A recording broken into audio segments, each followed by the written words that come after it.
ایک یہودی تاجر تھا جس کا نام ابن جبیر ہے. یہ تجارت کے لیے ملک شام گیا، وہاں سے تجارتی سامان خریدا اور ساتھ ایک خادم غلام خرید لیا. اس غرض سے خرید لیا کہ یہ سامان اٹھانے میں میری مدد کرے گا. اس کا نام سالم تھا، دبلا پتلا تھا، بظاہر دکھنے میں خوبصورت بھی نہیں تھا. یہ واپس مدینہ میں آیا تو 2 دن میں سامان تو فروخت ہو گیا، لیکن اس غلام کی طرف کسی نے بھی نظر التفات نہ کی. ظاہر ہے جب خرید و فروخت ہوتی تو نفع نقصان ہم لوگ پہلے دیکھتے ہیں کہ اس کو خرید کر کے مجھے کیا ملے گا. اس نے 3 دن سالم کو دھوپ میں کھڑا کر دیا. جو لوگ عرب جاتے ہیں وہ عرب کی گرمی سے بخوبی واقف ہیں، تڑپا دینے والی ہوتی ہے، جلسا دینے والی ہوتی ہے. تو مدینہ میں ایک خاتون تھی جس کا نام تثبیتہ تھا، اس پہ رحم آیا، وہ رحم دل تھی. اس نے اسے خرید لیا اور خرید کے کہا میں فقط تیرے پہ رحم کیا ہے. خیر اس کی رحم دلی کے چرچے مدینے کی گلیوں میں ہونے لگے. ابو حذیفہ مکہ کا تاجر تھا اور یہ تجارتی مال بیچتا مدینے میں آیا تو اس خاتون کا تذکرہ سنا، اس کی سیرت سے متاثر ہو کے پیغام نکاح بھیجا. تو نکاح کی پیشکش جو کی تھی انہوں نے قبول کر لی. نکاح ہوا، چند دن یہ مدینہ میں ٹھہرے اور پھر واپس مکہ المکرمہ آ گئے. ساتھ یہ خادم بھی ہے، یہ خاتون اور ابو حذیفہ. جب مکہ آئے تو ان دنوں میں میرے رسول صلی اللہ علیہ وسلم نے اعلان نبوت فرما دیا تھا. اس کی دوستی حضرت عثمان غنی رضی اللہ تعالیٰ عنہ سے تھی. تو حضرت عثمان غنی حضور کے غلام بن چکے تھے.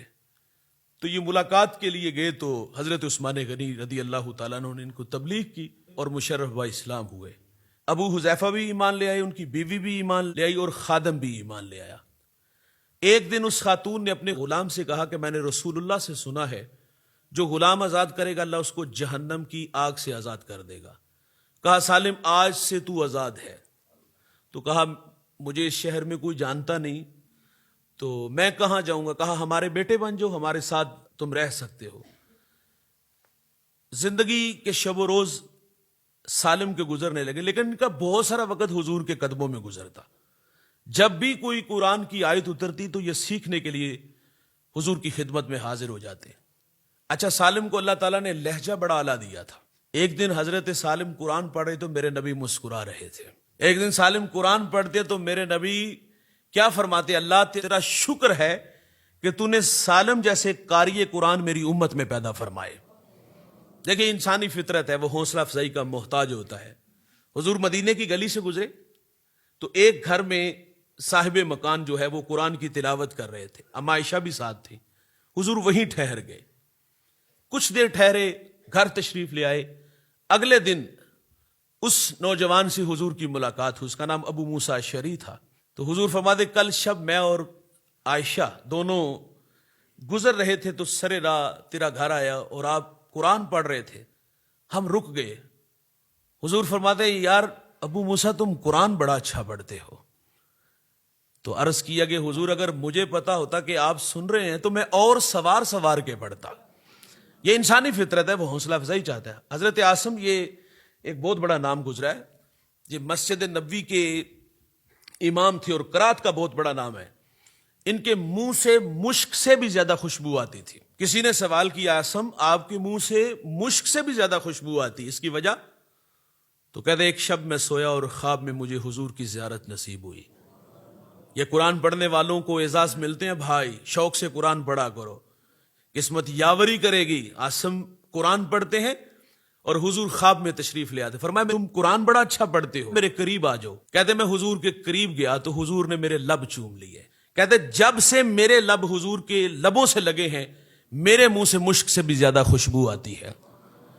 تو انسانی فطرت میں نے عرض کیا وہ حوصلہ افزائی کا محتاج ہوتا ہے. حضرت سالم قرآن پڑھتے ہیں تو حضور کیا فرماتے اللہ تیرا شکر ہے کہ تو نے سالم جیسے قاری قرآن میری امت میں پیدا فرمائے. اور سنیے گا دوست، جب حضور ہجرت کر کے مدینہ تشریف لے گئے نا تو صحابہ پہلے چلے گئے.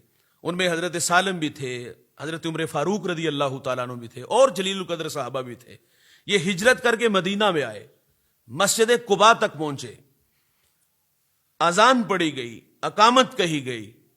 اب مصلی کا امام کون بنا؟ حضرت عمر بنے.